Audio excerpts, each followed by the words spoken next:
Primeramente, darle gracias al Señor porque por medio de Esdras mi vida ha sido muy edificada, muy confrontada, y también el Señor me ha enseñado que cuando Él actúa, cuando Él está en medio del pueblo y cuando Él tiene misericordia del pueblo, empieza a actuar y las evidencias se van viendo por todos lados y la mano de Dios se va dando a conocer. Cuando empecé Esdras yo les fui sincero y les decía que muchas dudas tenía con respecto a nuestra iglesia local, a mi vida y todas esas cosas, y cuando leía Esdras, el Señor de alguna manera me hacía ver cómo Él actúa cada vez que Él interviene, cada vez que Él, cuando Él empieza y pone sus ojos en algo, Él la va a ir perfeccionando, Él la va a ir haciendo, y Él va a ir proveyendo todas las cosas. El libro de Esdras nos enseñó muchas cosas y espero que también a cada uno de ustedes les haya dejado una enseñanza como para que nosotros confiemos en las manos de Dios, para que cada uno de nosotros pueda entregarse a la voluntad de Dios. Porque si bien todos esos capítulos de Esdras nos mostraban cómo el Señor obraba y también la debilidad y el temor de los hombres cuando se frenaba la reconstrucción, cuando los enemigos, cuando venían dificultades, las personas se atemorizaban, pero Dios otra vez les daba el ánimo, les daba por medio de sus profetas, y esas cosas me hacían meditar mucho, de decir, el Señor es fiel, y a pesar de nuestros temores, a pesar de nuestras debilidades, a pesar de nuestras caídas muchas veces, el Señor se va a mantener fiel porque es su obra. Él decidió hacer esto. Él decidió hacer su iglesia. Él decidió salvar a pecadores y dice que Él la va a perfeccionar. Y si Él lo dice, Él lo va a cumplir. Entonces debemos aferrarnos a esas palabras, debemos aferrarnos a esa verdad. Y lo único que nosotros deberíamos estar atentos es en todas las circunstancias, porque el Señor dice en su palabra que todas las cosas a los hijos de Dios le van a ayudar a bien. Eso nos debe dar la certeza de que Él está al control de todas las cosas y que también nosotros debemos estar viendo constantemente cómo la mano de Dios se empieza a mover a nuestro alrededor. Así que bueno, el libro de Esdras nos ha dejado una muy linda enseñanza, pero para cerrar voy a hacer dos predicaciones más que ya por ahí saltaron de lo que habíamos analizado del libro de Esdras. Hoy voy a hacer uno y el próximo fin de semana, si es que se hace uno, si por ahí se puede hacer también largo, se van a hacer dos. Pero por ahora mi pensamiento es poder hacer dos y hacer énfasis en algo. Mientras examinábamos el libro de Esdras y veíamos la reconstrucción del templo, veíamos que ahí el templo era la representación de donde el Señor tenía su presencia y la comunión con el pueblo. Y ahora vamos a ver el libro de Mateo y voy a desarrollar un poco por qué Jesús está diciendo estas palabras con respecto al templo. Ese templo que había sido reconstruido en el libro de Esdras, ese templo que había sido construido por Salomón. Y después nuevamente vamos a ir viendo en la historia de cómo ese templo también había sido otra vez derribado y reconstruido. Pero miren lo que dice Mateo 24, versículo 1 y 2. Cuando salió Jesús del templo y se iba, se le acercaron sus discípulos para mostrarle los edificios del templo. Mas respondiendo Él, les dijo: ¿Veis todo esto? En verdad os digo, no quedará aquí piedra sobre piedra que no sea derribada. Y en Lucas 21, 5 y 6, tomando ese mismo relato, dice: y mientras algunos estaban hablando del templo, de cómo estaba adornado con hermosas piedras y ofrendas votivas, Jesús dijo: en cuanto a estas cosas que estáis mirando, vendrán días en que no quedará piedra sobre piedra que no sea derribada. Hablando del templo, está diciendo que ese templo iba a ser derribado. Vamos a ver un poco la historia del templo muy resumido, como para poder hacer énfasis después a lo que quiero apuntar. Pero antes vamos a orar y que el Señor pueda guiar esta predicación. Señor, Padre, te damos gracias por tu palabra, por las alabanzas. Señor, te ruego que ahora tú nos abras el entendimiento de tu palabra. Tú nos enseñes, Señor, tu palabra,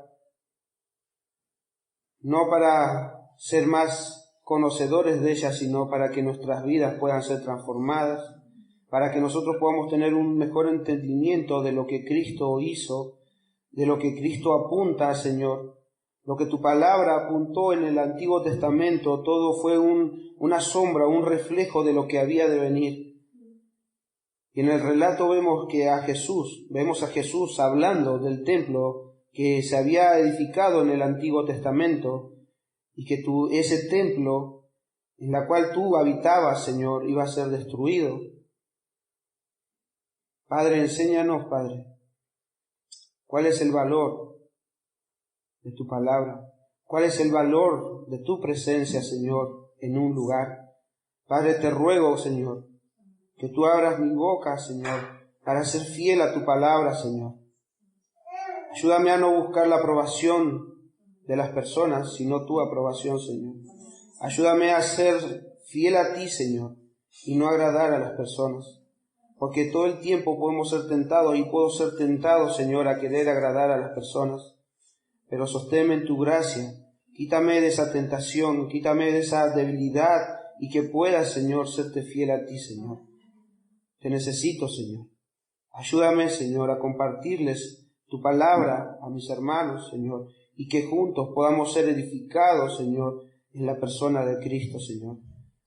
Ayúdanos, Señor. Abre nuestro entendimiento, Señor. Abre nuestros oídos espirituales, Señor. Pues tu palabra dice: el que tenga oídos para oír, que oiga, Señor. Pero si tú no obras en nuestros corazones, en nuestros oídos, Señor, podemos en nuestra necedad y en nuestra incredulidad, Señor, endurecer nuestros corazones. Pero necesitamos que tu palabra, que tu Espíritu Santo penetre en lo más profundo de nuestro ser, hablándonos para transformarnos cada día, Señor, a la imagen de Cristo. Atesorando lo que tú has logrado en esa cruz, Señor, y lo que tú haces, Señor. Gracias, Señor, te damos por tu palabra. Acompáñanos, Señor, en esta mañana. Te lo pedimos en el nombre de Jesús. Amén, Señor. Ese templo que los discípulos y los que le rodeaban a Jesús en ese momento le mostraban un templo hermoso, dice, que tenía piedras preciosas, y era digno de ser admirado. Vamos a remontarnos tiempo atrás. Ese templo, primeramente, había sido construido por el rey Salomón, ¿sí? Ese templo que estaba en Jerusalén fue como una institución clave en la vida religiosa del pueblo de Israel. Como que ese templo era su sello, como su estandarte, su bandera, y entonces el pueblo de Israel se reunía todo el tiempo ahí en Jerusalén a hacer los sacrificios, a hacer todas las cosas que Dios les había establecido, pero fue edificado por Salomón. El rey David, si ustedes recuerdan, tenía la intención de hacerlo, pero él no le permitió hacerlo, el Señor no le permitió construirlo, pero sí se lo dejó al rey Salomón. Y la construcción de la edificación de ese templo lo tenemos en 1 Reyes 6, del 4 al 36. No lo vamos a leer porque no es la intención retomar nuevamente en eso. Ya hemos visto un poco de cómo se fue edificando ese templo. Entonces el primer templo fue edificado por Salomón. Eso está en 1 Reyes 6, del 4 al 36. Pero después vemos que a través de la historia ese pueblo se rebela contra el Señor, no quiere hacer su voluntad, y aún así seguían yendo al templo a hacer todos los ritos que tenían que hacer, seguían yendo, pero por medio de los profetas el Señor dice que no quería más esos sacrificios porque ellos venían a la presencia de Dios, pero su corazón estaba lejos de Él. Entonces, por esa rebeldía, por ese corazón alejado de Dios, por haber sido simplemente ritualistas, hacer el rito ordenado, pero no con una intención de poder adorar y tener comunión con Dios, entonces ese templo había sido destruido por Nabucodonosor. Acuérdense de Jeremías, como les anunciaba, va a venir si no se arrepienten, y no se arrepintieron, y Nabucodonosor llega, y eso lo tenemos en Segunda de Reyes 25, versículo 9. Entonces Nabucodonosor viene y destruye el templo, lo deja desolado, y así todo Jerusalén. Y después nosotros empezamos en el relato de Esdras, cuando Dios decide reconstruir el templo. Nosotros tuvimos la oportunidad en el libro de Esdras de seguir ese proceso, de ver cómo Dios los trae del cautiverio, de esa esclavitud que estaban con los babilonios. Dios en su gracia los trae de nuevo y permite que nuevamente el templo sea reconstruido y después tener otra vez el corazón puesto en el Señor y otra vez todos los rituales que se hacían en ese momento, los holocaustos, las fiestas solemnes, y todo se había vuelto a retomar. La adoración a Dios había sido retomada. Pero después nosotros terminamos Esdras, y para después en algún tiempo seguramente vamos a tener tiempo para poder desarrollar los siguientes libros, pero haciendo un breve resumen, pasando años de esa reconstrucción que Zorobabel lo había reconstruido, y eso lo teníamos en Esdras 6:15, Zorobabel y Jesúa, los que habían vuelto de la cautividad, habían reconstruido este templo, pero después, años más adelante, este templo fue demolido, pero no con los enemigos, sino fue demolido por una persona llamado Herodes el Grande, y con una intención de poder reedificarla y agrandarla y hacerla más linda todavía. Entonces ese Herodes el Grande lo reconstruyó y lo agrandó. Comenzó los trabajos en el año 20 a.C. y el tiempo, y a su tiempo, este templo fue incendiado y arrasado en los años 70 después de Cristo. O sea que ese templo que Herodes había reedificado con todo su esplendor, mucho más grande, eso es lo que estos discípulos, los que estaban ahí, estaban mirando, mira todas estas construcciones del templo, eso que Herodes el Grande había hecho. Pero Jesús les dice, no va a quedar piedra sobre piedra. Entonces, en los años 70 después de Cristo, cuando el emperador romano Tito destruyó la ciudad de Jerusalén, había sido profetizado por Cristo en Mateo, que leímos recién, Mateo 24, 1, 2, pero también había sido profetizado antes por Oseas en el 3, 4, por Amós en capítulo 7, 9. Por ejemplo, en 7, 9 decía, los lugares altos de Isaac serán asolados y los santuarios de Israel destruidos.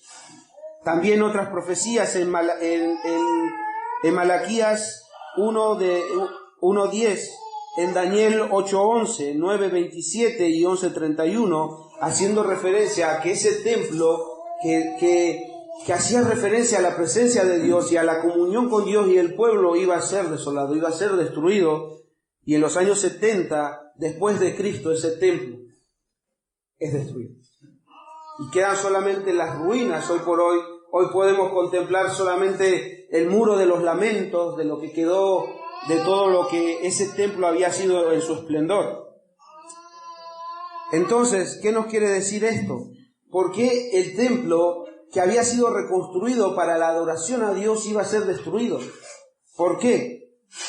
Porque la historia también cuenta que este pueblo que había reconstruido el templo para la adoración al Señor, veíamos en el capítulo 10 ya que otra vez habían vuelto a cometer infidelidad a Dios. El capítulo 10 era una exhortación de cómo ellos habían empezado a asociarse nuevamente con los pueblos extranjeros, y eso los llevaba a tomar mujeres de los pueblos extranjeros, y veíamos cómo el Señor los llevaba al arrepentimiento.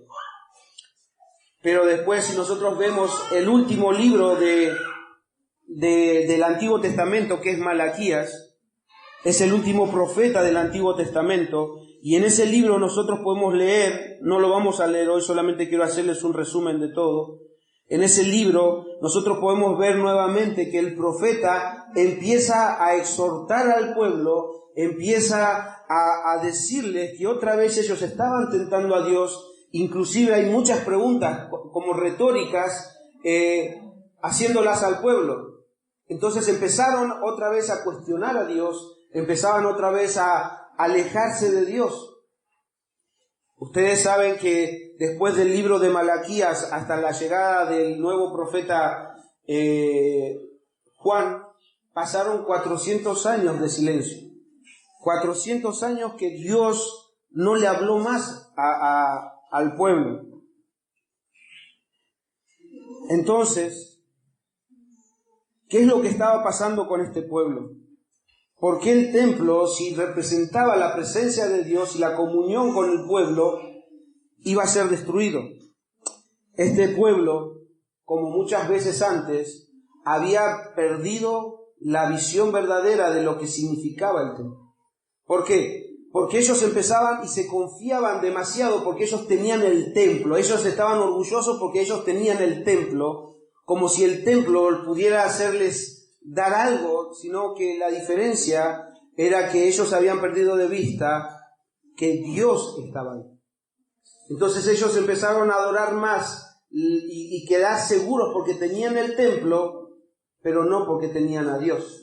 Entonces, todas las veces que nosotros vemos en el Antiguo Testamento, ellos siempre iban al templo. Ellos nunca dejaron de hacer sus ofrendas, dejaron de hacer sus fiestas, ellos nunca dejaron de cesar de hacer esas cosas.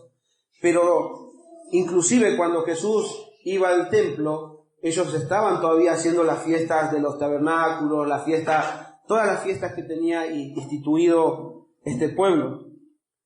Pero ese templo iba a ser destruido. Ya el Señor no quería más sus sacrificios, no quería más sus fiestas solemnes, todo lo que se hacía en el templo, en el que Dios venía y moraba ahí en el templo y tenía comunión con Él. Ya no quería más, porque ya no venían con el ánimo de poder estar en comunión con Dios, sino que simplemente su corazón nuevamente había sido ritualista y sin el verdadero sentido por el cual se iba al templo. Este pueblo ya había pasado por distintas experiencias de la misma forma, poniendo sus ojos en lo material en vez de poner en Dios que usaba lo material. Lo mismo pasó con la serpiente de bronce.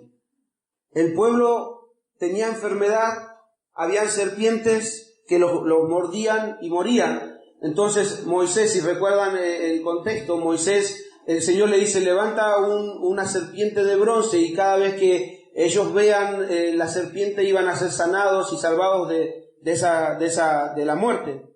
Entonces el Señor en ese contexto levanta, y verdaderamente cada vez que veían a la serpiente de bronce eran sanados.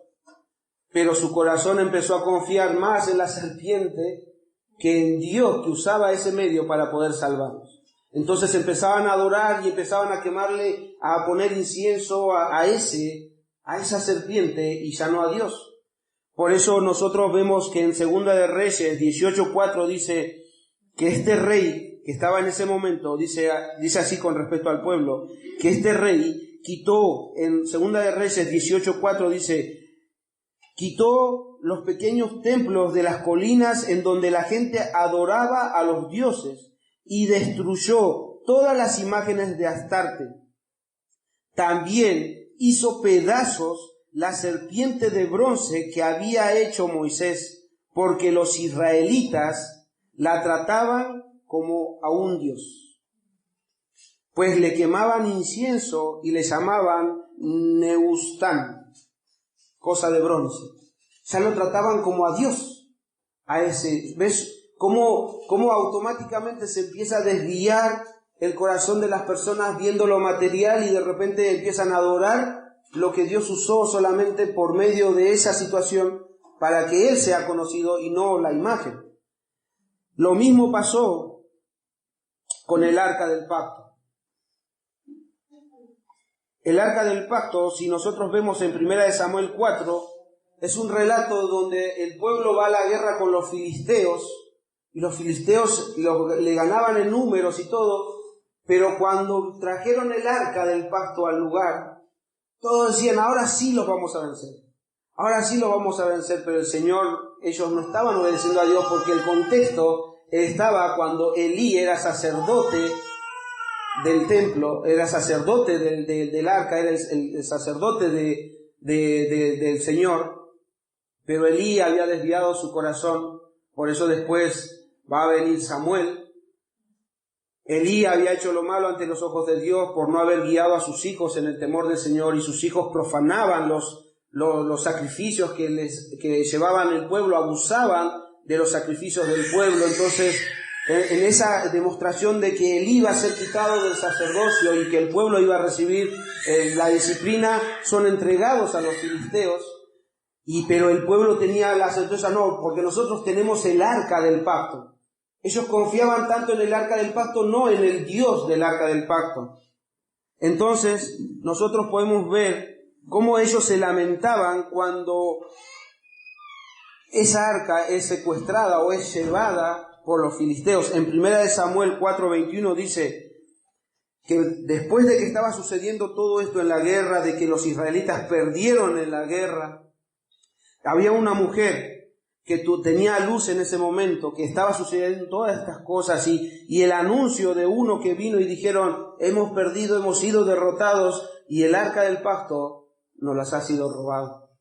Esta mujer daba luz, entonces en su llanto, en su dolor, porque su esposo y su padre habían muerto, dice así, en 1 Samuel 4:21 dice, y llamó al niño Icabod, diciendo, se ha ido la gloria de Israel, por haber sido tomada el arca de Dios, y por la muerte de su suegro y de su marido. Y dijo, el 4:22 dice, y dijo, se ha ido la gloria de Israel, porque el arca de Dios ha sido tomada. Ellos se lamentan por haber perdido el arca, pero no se lamentan porque su corazón había dejado a Dios. Es lo mismo que veíamos la semana pasada, que como decía Iván Reyes en un comentario que hacía él, el pastor chileno decía, no te lamentes por las consecuencias de tu pecado, sino lamentate por haber pecado contra el Dios Santo. Y este pueblo se estaba lamentando porque estaba viendo las consecuencias de su pecado. Mira, nos quitaron esto, hemos perdido la guerra, murieron esto, pero sin embargo no lloraban porque se habían alejado de Dios. Entonces, este pueblo estaba perdió el arca del pacto, perdió lo que había sido un instrumento para sanar y salvar al pueblo, y ahora iba a perder también el templo. Iba a perder el templo. Y nosotros debemos entender que lo espléndido, lo hermoso, lo poderoso y lo grandioso y todos los osos no está en las cosas materiales, sino que está en Dios, que usa las cosas materiales para manifestarse. Es Dios el que debe ser adorado y reverenciado, y no las cosas que Él ha creado o Él ha permitido que los hombres creen. Entonces, como veíamos, en los años 70, el pueblo de Israel, el pueblo de Dios, iba a quedar sin templo. Iba a quedar sin un lugar donde la presencia de Dios moraba. Y entonces, ahora quiero entrar a un tema nuevo. El templo de Dios destruido. Entonces nos preguntamos, si Dios venía y moraba y habitaba en el templo, ¿cuál sería la nueva morada? ¿Cuál sería el nuevo templo para que Dios pueda venir y habitar entre su pueblo? Si no hay templo, sin templo ahora, ¿cómo podemos adorar a Dios? ¿Cómo puede el pueblo venir a la presencia de Dios?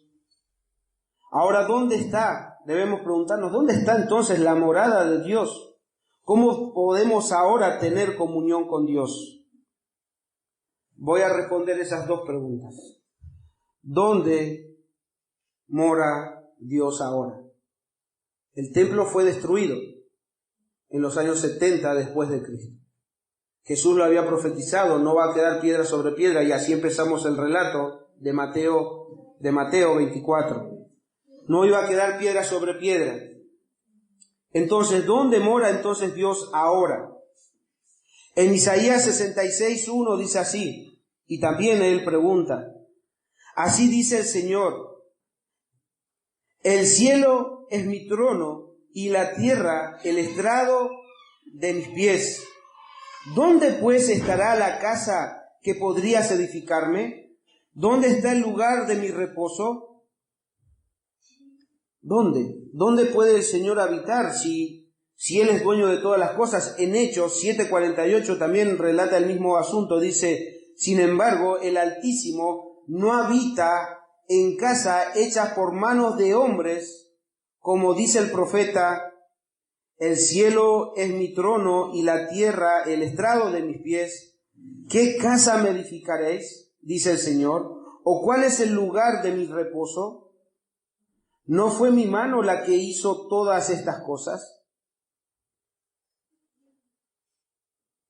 Y en Hechos 17:24 dice así, es el Dios que hizo el mundo y todo lo que hay en él, es el dueño del cielo y de la tierra, y no vive en templos hechos por seres humanos.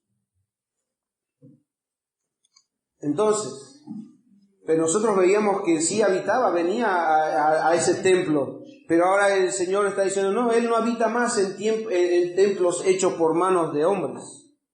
Entonces, ¿cuál es la morada? La pregunta era, ¿cuál es la morada de Dios? ¿Cuál es el lugar? ¿Cuál es el templo que Dios ahora habita? Ahora la respuesta. Y esta es lo que todos nosotros debemos ver y saber, hermanos cristianos, que tanto ustedes como yo, o sea, nosotros, ahora somos el templo del Dios viviente.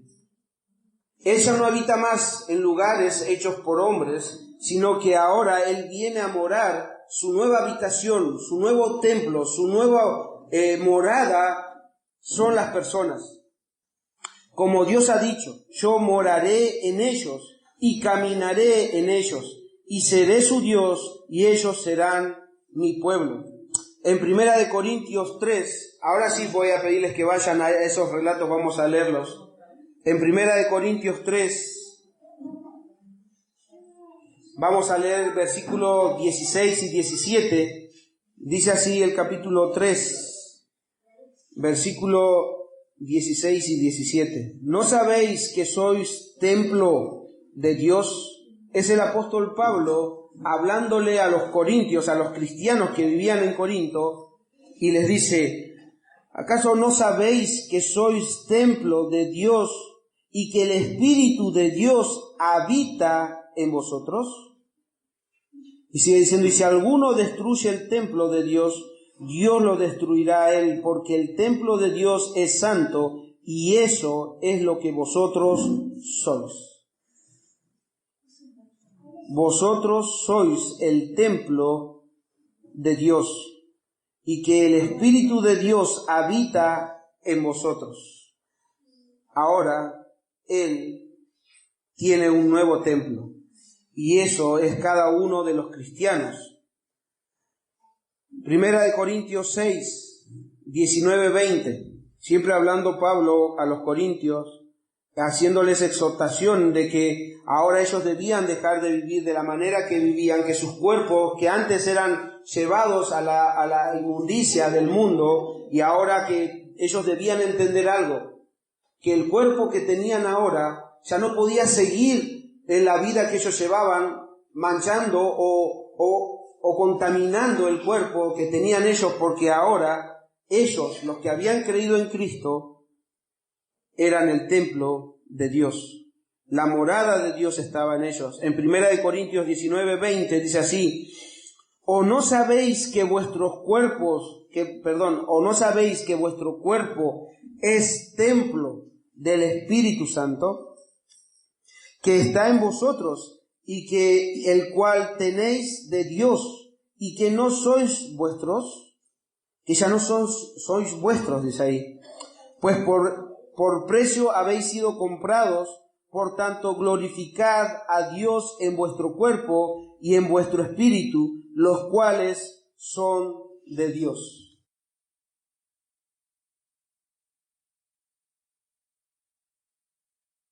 ¿No sabéis que vuestro cuerpo es templo del Espíritu Santo, que está en vosotros, el cual tenéis de Dios, y que no sois vuestros? Que ya este cuerpo ya no nos pertenece, sino que había sido comprado a precio de sangre. Ahora este cuerpo que nosotros tenemos, dice, es templo del Espíritu Santo. Es la nueva morada de Dios. Segunda de Corintios 6:16.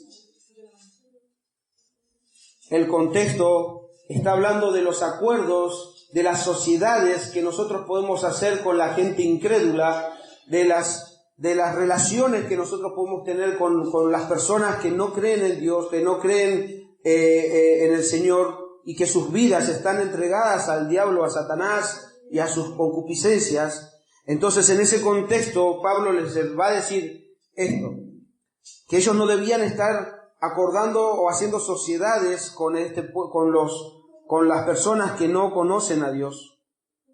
Y entonces en el versículo 16 dice: ¿o qué acuerdo tiene el templo de Dios con los ídolos? Porque nosotros somos el templo del Dios vivo. Como Dios dijo: habitaré en ellos y andaré entre ellos, y seré su Dios, y ellos serán mi pueblo. Nosotros, dice ahí, porque nosotros somos el templo del Dios vivo. Ahora, este nuevo pueblo, este nuevo templo, mejor dicho, del Señor, no es hecha por manos humanas. Ya no es más hecho por manos humanas, sino más bien ahora son hechas por las manos de Dios, pero en los humanos. Ahora este nuevo templo, esta nueva morada que Dios ha preparado, está en cada uno de nosotros. Ahora es Él el que la va haciendo en cada uno de nosotros. Como dice un comentarista, dice: cada cristiano es morada de Dios Padre y templo del Espíritu Santo. Y él dice: qué maravilloso los hombres, dice que los hombres, él da este ejemplo, ¿no? Dice: qué maravilloso. Los hombres, como veíamos en el Antiguo Testamento y en muchos lugares también, los hombres hacen templos a Dios. Y ahora Dios hace de los hombres templos. Y de las mujeres, dice: aleluya, porque ahora Él se deleita en esto. Qué maravilloso. Aleluya, porque antes los hombres le hacían templos a Dios, pero ahora es Dios el que hace templo de hombres y mujeres para venir y morar en ellos. Entonces, todas las exhortaciones que Pablo hace, haciendo estos relatos, donde nosotros ahora somos el templo del Espíritu Santo, nosotros debemos ver y debemos entender que no podemos nosotros profanar el templo de Dios, que es nuestro cuerpo, que es todo lo que nosotros somos. Por eso decía en el pasaje anterior: ustedes ya no se pertenecen, ya no son dueños de sí mismos, sino que ahora es Dios el dueño de nosotros, porque Él nos compró con sangre, a precio de sangre. Entonces, cada vez que nosotros pecamos contra Dios, cada vez que nosotros pecamos, estamos profanando el templo de Dios. Por eso decía: nosotros ahora, como Dios es santo, nosotros ahora debemos ser santos. ¿Y qué significa santo? La palabra santo se emplea en el sentido de apartado, separado. Que nosotros hemos sido apartados para Dios, separados para Dios, para que nosotros ahora podamos ser morada de Dios. Entonces, qué maravilloso saber que Dios ahora no necesita templos hechas por manos de hombres, sino que ahora Él hace templo de nosotros. Segunda pregunta. ¿Cómo las personas que ahora son el templo del Espíritu Santo, cómo pueden tener comunión con Dios y ser su morada? Primeramente, si nosotros somos cristianos, la Biblia dice que Él ha venido a morar en nosotros. Él ha hecho su morada en nosotros. Entonces, todas las evidencias que hemos visto anteriormente está hablándole a cristianos. Ustedes ahora son morada de Dios. Son el templo de Dios. Pero ¿cómo vinimos nosotros a ser morada de Dios? ¿Cómo nosotros podemos tener esa comunión y ser morada de Dios? Y esto es para todos, tanto para el creyente que ya ha pasado por esta etapa y para que todavía no ha puesto su confianza en Él. ¿Cómo nosotros podemos tener comunión y ser morada de Dios? Creyendo en el Evangelio. Debemos nosotros creer en el Evangelio, y el Evangelio dice que nosotros, Evangelio es buenas noticias. ¿Las buenas noticias de qué? De que vino un Salvador al mundo a salvar a los pecadores. Pero para saber que nosotros somos pecadores, primero debemos reconocer que hemos pecado contra Dios. Poder reconocer lo que veíamos en Esdras, poder reconocer nuestro pecado, arrepentirnos de nuestros pecados, confesar nuestros pecados y dejarlos. Cuando nosotros, como personas, creemos en la obra que el Señor Jesucristo hizo en esa cruz, cuando nosotros nos arrepentimos de nuestros pecados y los aborrecemos y los dejamos de lado, ahí es donde el Espíritu Santo viene y hace morada en cada uno de nosotros. Entonces,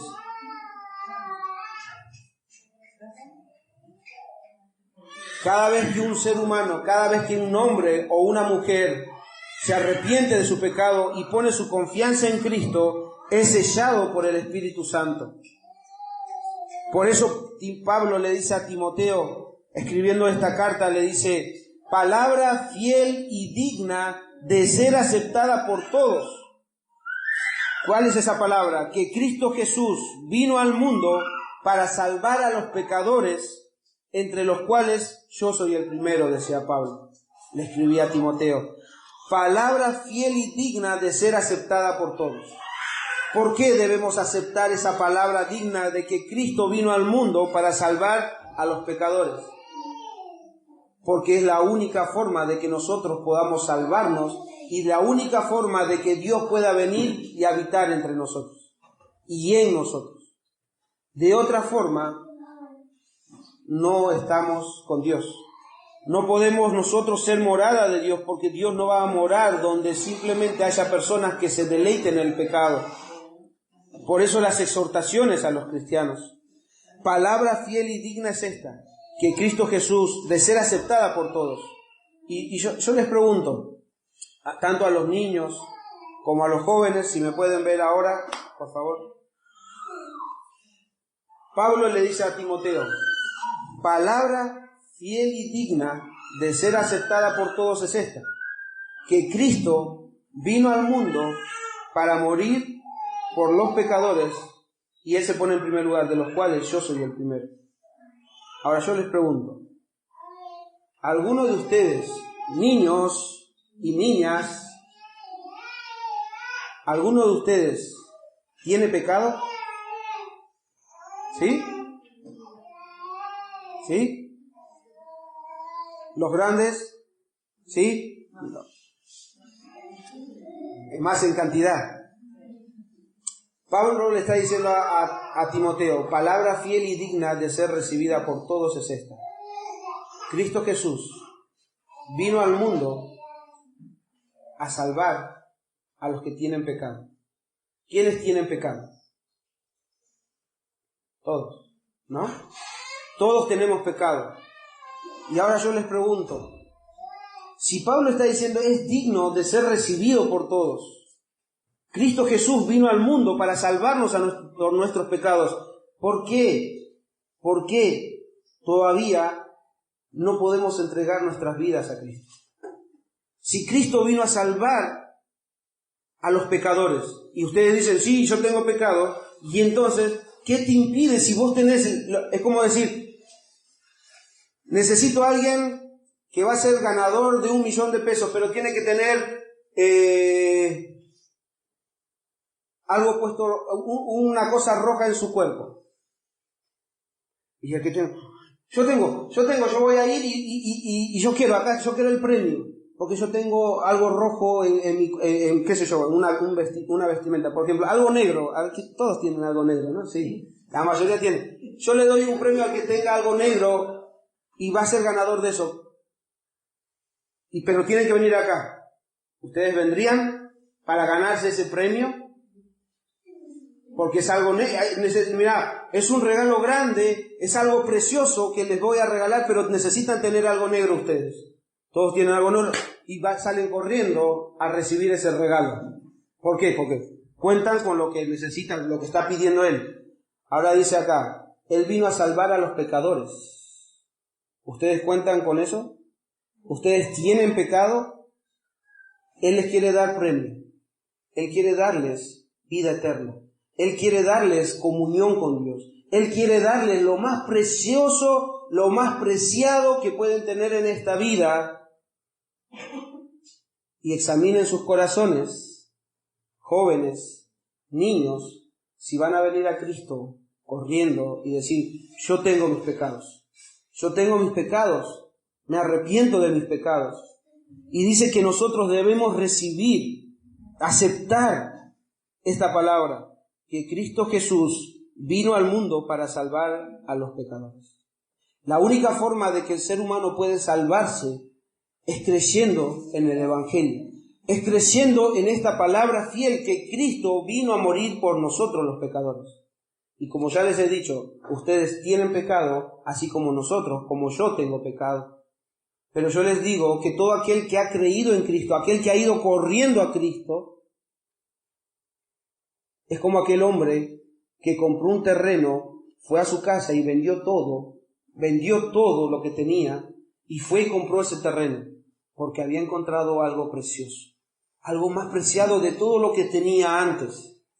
Entonces venir a Cristo no es pérdida, no es algo que voy a decir, bueno, si me entrego a Cristo voy a tener que dejar. No, es lo que tenés. Es basura. Lo que tenés en tu vida, ese pecado que tenés, te está alejando de Dios, te está llevando a la condenación eterna. Entonces mejor dejarlo porque te perjudica, porque te está llevando a estar lejos de Dios. Pero si vos lo dejás, si te arrepentís y crees en Él y venís corriendo a los pies de Cristo, y no les voy a hacer pasar acá adelante, bueno, los que quieran creer en Cristo, vengan acá adelante, no les voy a hacer eso. Pero ustedes en sus corazones saben si están rechazando ese regalo de Dios. Porque la Biblia dice, de tal manera amó Dios al mundo que les ha dado a su Hijo para que tengan vida eterna. Entonces ustedes, jóvenes, niños y grandes, ustedes en sus corazones saben si van a ir a los pies de Cristo a recibir ese regalo que Dios les ha dado para perdonar sus pecados, o simplemente lo van a rechazar. Pero yo me pregunto, si palabra fiel y digna de ser recibida por todos, entonces debemos preguntarnos a nosotros mismos y decir, ¿por qué no puedo ir a Jesús? Y decirle, Señor, ayúdame. Como otro dice, creo, ayúdame en mi incredulidad. Pídanle a Dios que si ustedes no tienen esos deseos de ir a los pies de Cristo, pero saben que están en pecado y saben que ese pecado los va a condenar al infierno y a estar separados de Dios toda la eternidad, si ustedes ven como ustedes mismos están diciendo, sí, yo tengo pecado, bueno, entonces pídanle perdón a Dios por su pecado. Niños, pídanle perdón a Dios por su pecado. Jóvenes, pídanle perdón a Dios por su pecado. Y el peor pecado que nosotros podemos tener es rechazar al Salvador. Eso es lo peor que podemos hacer. Porque la Biblia dice que hay un solo nombre dado a los hombres en el cual podemos salvarnos. Y ese es Cristo. Y si hay uno solo y lo rechazamos, ¿qué nos espera? ¿Qué nos espera si rechazamos la única salvación que nosotros tenemos? ¿Qué nos espera?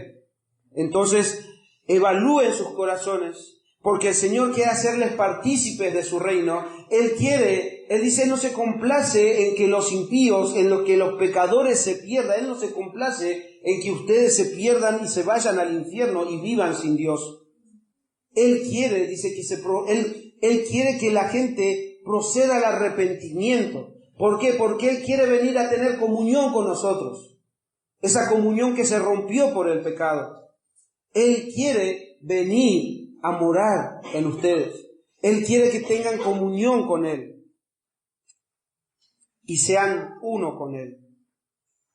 Entonces, recibir a Cristo, creer en Cristo, creer en el Evangelio, es unirse a Él y tener todos los beneficios que Él ha prometido e incluso estar con Él por la eternidad y ser uno con Él. Yo voy a leerles ahora Juan 17 del 20 al 26, y miren lo que Él habla.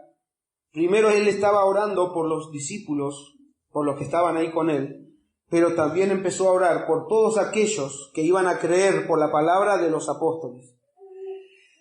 Juan 17:20 dice esto, y después pregúntense, ¿por qué si Él quiere unirse a nosotros, Él quiere ser uno con nosotros, por qué lo rechazamos? 17:20 empieza diciendo, Mas no ruego solo por estos, hablando de los discípulos que estaban ahí, sino también por los que han de creer en mí por la palabra de ellos, para que todos sean uno, como tú, oh Padre, estás en mí y yo en ti, que también ellos estén en nosotros, para que el mundo crea que tú me enviaste. La gloria que me diste les he dado, para que sean uno, así como nosotros somos uno, orándole Jesús al Padre. Yo en ellos, ¿ves? Yo en ellos, y tú en mí, para que sean perfeccionados en unidad, para que el mundo sepa que tú me enviaste y que los amaste tal como me has amado a mí. Padre, quiero que los que me has dado estén también conmigo donde yo estoy, para que vean mi gloria, la gloria que me has dado porque me has amado desde antes de la fundación del mundo. Oh Padre justo, aunque el mundo no te ha conocido, yo te he conocido, y estos han conocido que tú me enviaste. Yo les he dado a conocer tu nombre y lo daré a conocer, para que el amor con que me amaste esté en ellos y yo en ellos. ¿Por qué vamos a rechazar ese amor que ha sido desplegado, que ha sido demostrado? Y el Señor no dijo, bueno, yo los voy a amar si es que cambian, si cambian su comportamiento, por ahí yo los voy a amar. No, porque en esto se muestra el amor de Dios, en que siendo nosotros aún pecadores, sabiendo Dios que nosotros no podíamos cambiar, sabiendo que nosotros no podíamos dejar el pecado, aún así Cristo murió por nosotros. Nosotros no podíamos cambiar, pero Cristo murió por nosotros. ¿Saben para qué? Para cambiarnos. Porque nosotros no lo podíamos hacer. Cristo murió para transformarnos. Cristo murió para darnos vida cuando nosotros estábamos muertos en nuestros delitos y pecados. Cristo murió para llevarnos de las tinieblas, de la oscuridad del pecado, de ese pecado que tienen ahora. Y ustedes dicen, sí, yo tengo pecado. Esa oscuridad que tienen ahora, Cristo murió para llevarnos de las tinieblas a la luz admirable, a la luz que es Cristo. Cristo murió para que nosotros, así como estamos, somos enemigos de Dios. Pero Cristo murió para hacernos amigos de Dios. Sin Cristo, si no se arrepienten de sus pecados, la Biblia dice que están condenados y que son bastardos, no son sus hijos. Pero aquel que creyó en el Señor Jesucristo viene a ser hijo de Dios. Aquel que era primogénito, aquel que fue unigénito, el único hijo de Dios, pasa a ser primogénito, el primero entre todos los hermanos. Entonces, ¿Por qué vamos a rechazar un amor tan grande? ¿Por qué vamos a rechazar un sacrificio tan grande que vino Cristo? Por eso decía, palabra fiel y digna es de ser recibida por todos. Por todos debería ser recibida esto. Sí, pero yo no. ¿Por qué? ¿Por qué tu corazón no quiere a Dios? ¿Por qué tu corazón se rechaza a Dios? ¿Por qué insistimos en nuestro pecado sabiendo que ese pecado nos aleja de Dios? Oh Padre, decía el Señor, que sean uno conmigo y que sean perfeccionados. Y eso también es para nosotros los hermanos, los que ya somos cristianos. Debemos ser perfeccionados en la unidad, en el amor que Él nos ha dado. Yo te he conocido, dice Él, y yo les he dado a conocer tu nombre, y les he dado a conocer que tú me enviaste. Que el amor con que me amaste, dice Él, esté en ellos y yo en ellos. Él nos amó con un amor eterno. Y ese amor es el que Él nos va a repartir a todo creyente, para que ese amor sea perfeccionado en cada uno de nosotros. ¿Por qué? Para que todos crean que Jesús realmente es verdadero.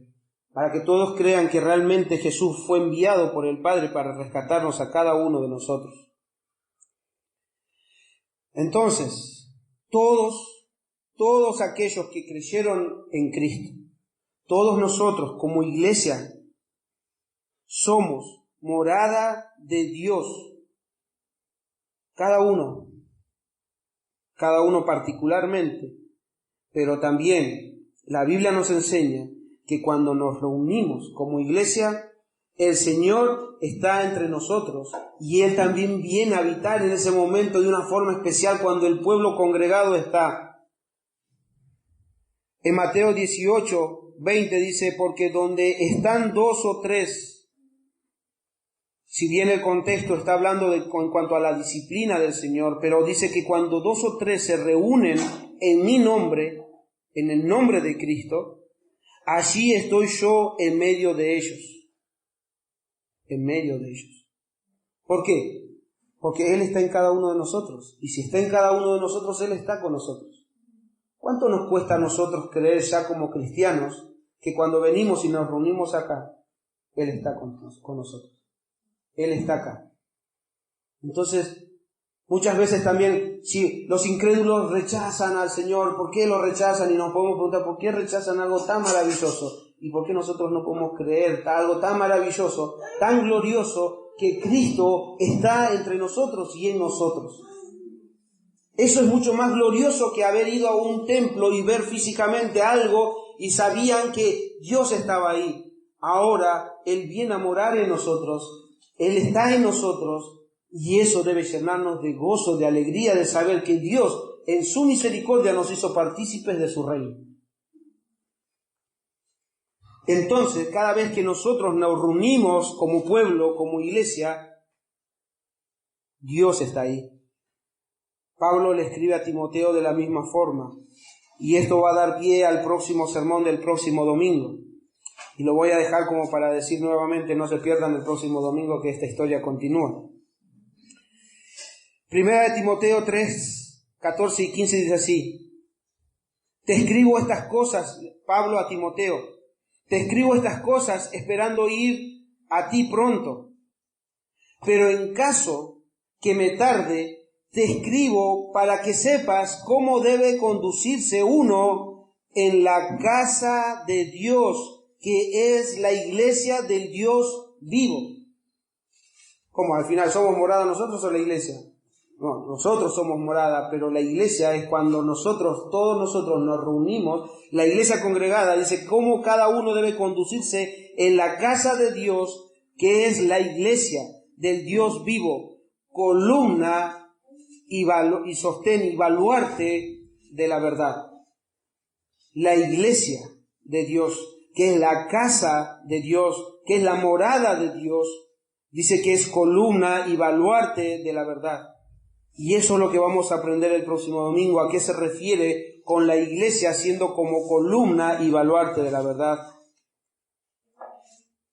Pero si nosotros entonces, hermanos, entendemos que Cristo viene a morar, Dios hace su morada, su Espíritu Santo hace morada en nosotros, el Dios Trino actuando en cada uno de nosotros, el Espíritu de Dios mora en nosotros. Y también dice que cuando nosotros nos reunimos, el Señor está presente aquí. Entonces, no debemos confundir como este pueblo confundía. Vamos a la casa de Dios, vamos al templo de Dios y hacer como que estas 4 paredes tuvieran un valor. No, estas 4 paredes no tienen valor. Lo que tiene valor es lo que está dentro, a Cristo y su iglesia. Estas 4 paredes no tienen nada que ver. Lo maravilloso es que Dios en su misericordia y gracia haya querido venir y habitar entre nosotros. No porque nosotros seamos, Él no quiere que nosotros pensemos que las 4 paredes, es donde en las 4 paredes está la presencia de Dios. No, la presencia de Dios está en nosotros y con nosotros. Y no porque nosotros, algunos sean lindos, otros más altos, otros más... No tiene nada que ver nosotros no tenemos nada que ver. Que a pesar de nosotros, Cristo viene a morar en nosotros. A pesar de nosotros, Él quiere y viene a ser morada y habitar entre nosotros. Y eso es lo grandioso. Entonces, recuerden, este pueblo que nosotros leímos en Esdras, confundían. Ellos creían que por hacer los ritos, las fiestas, los sacrificios, ellos estaban bien, era suficiente. Y nosotros podemos caer en el error de que, pero yo fui a la iglesia, pero yo leo la Biblia, pero yo oro y por eso estoy bien. No, nosotros debemos anhelar ser uno con Dios. Y cada vez que leemos la Biblia no es para información, sino para que nuestra vida sea transformada por Dios. Y cada vez que venimos a la iglesia no es para cumplir, no es para decir, hoy presente, no es para eso. Cada vez que nosotros venimos a la iglesia, por eso tiene valor la iglesia, porque Cristo está acá. No porque tengan que venir, si no vienen se van a enojar con nosotros.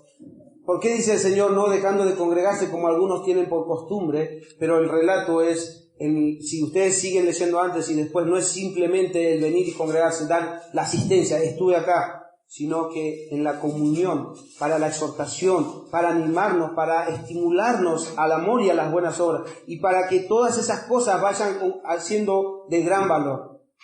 El valor no está en nosotros, el valor no está en estas 4 paredes, el valor está en Cristo.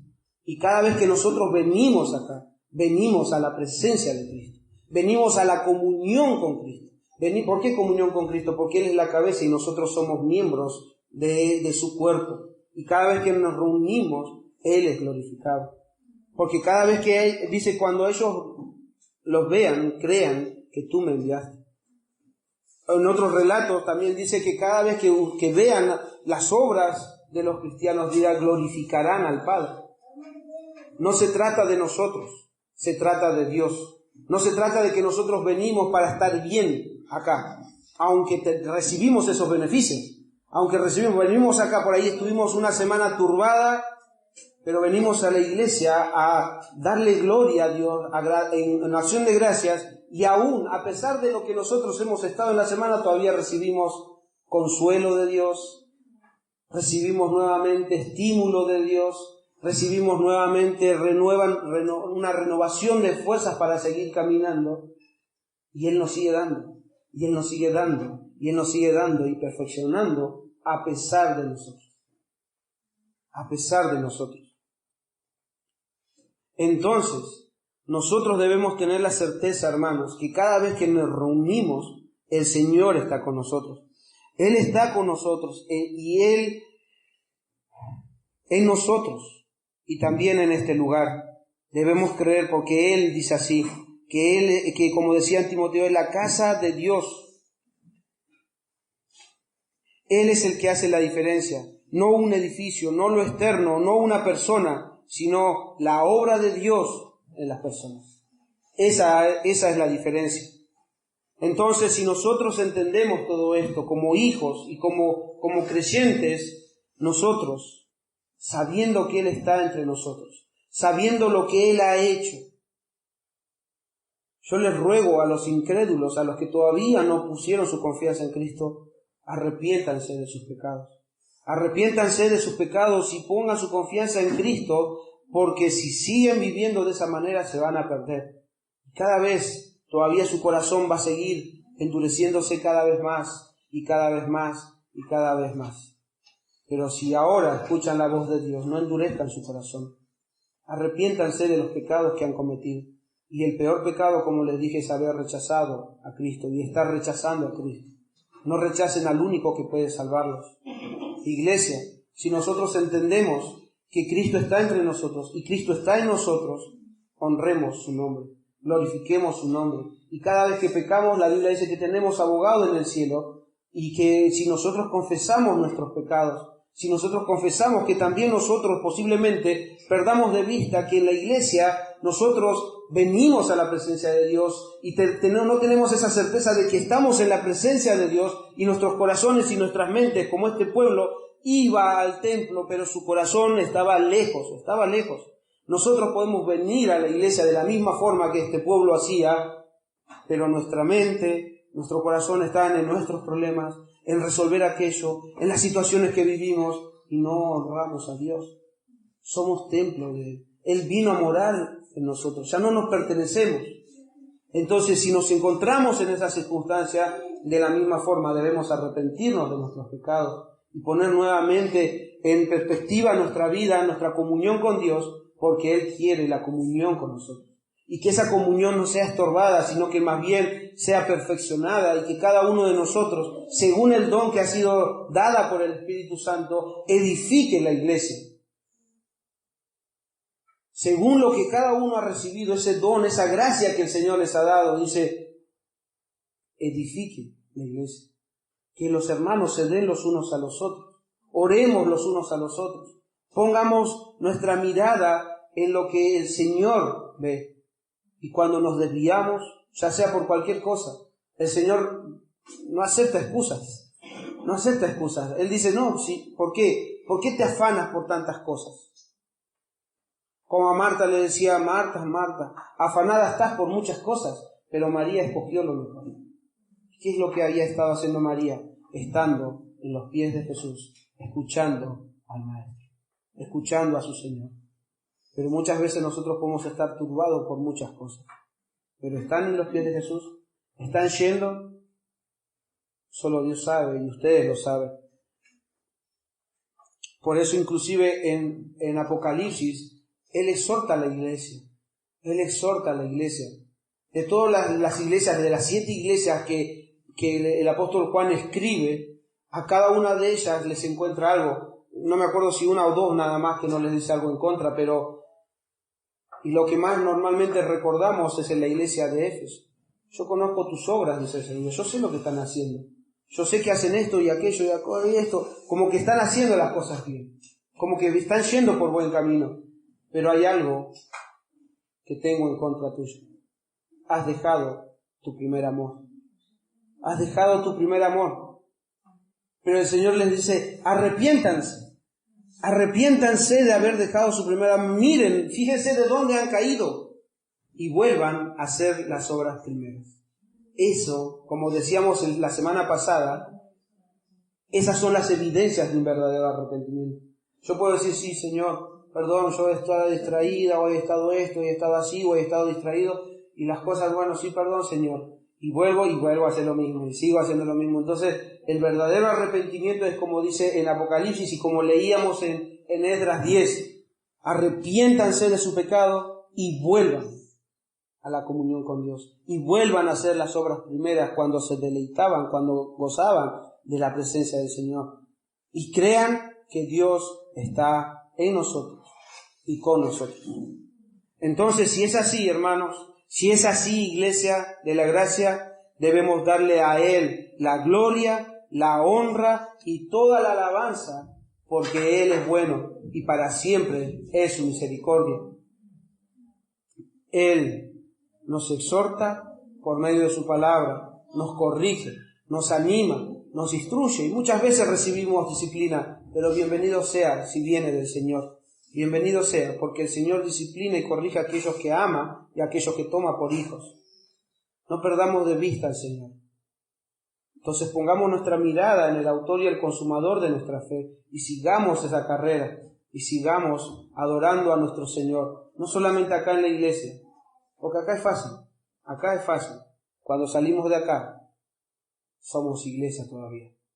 Entonces honremos a nuestro Dios cada momento, sabiendo esto, que en la lucha que tengamos, como decía la semana pasada, puede ser que hay días que vayamos a caer.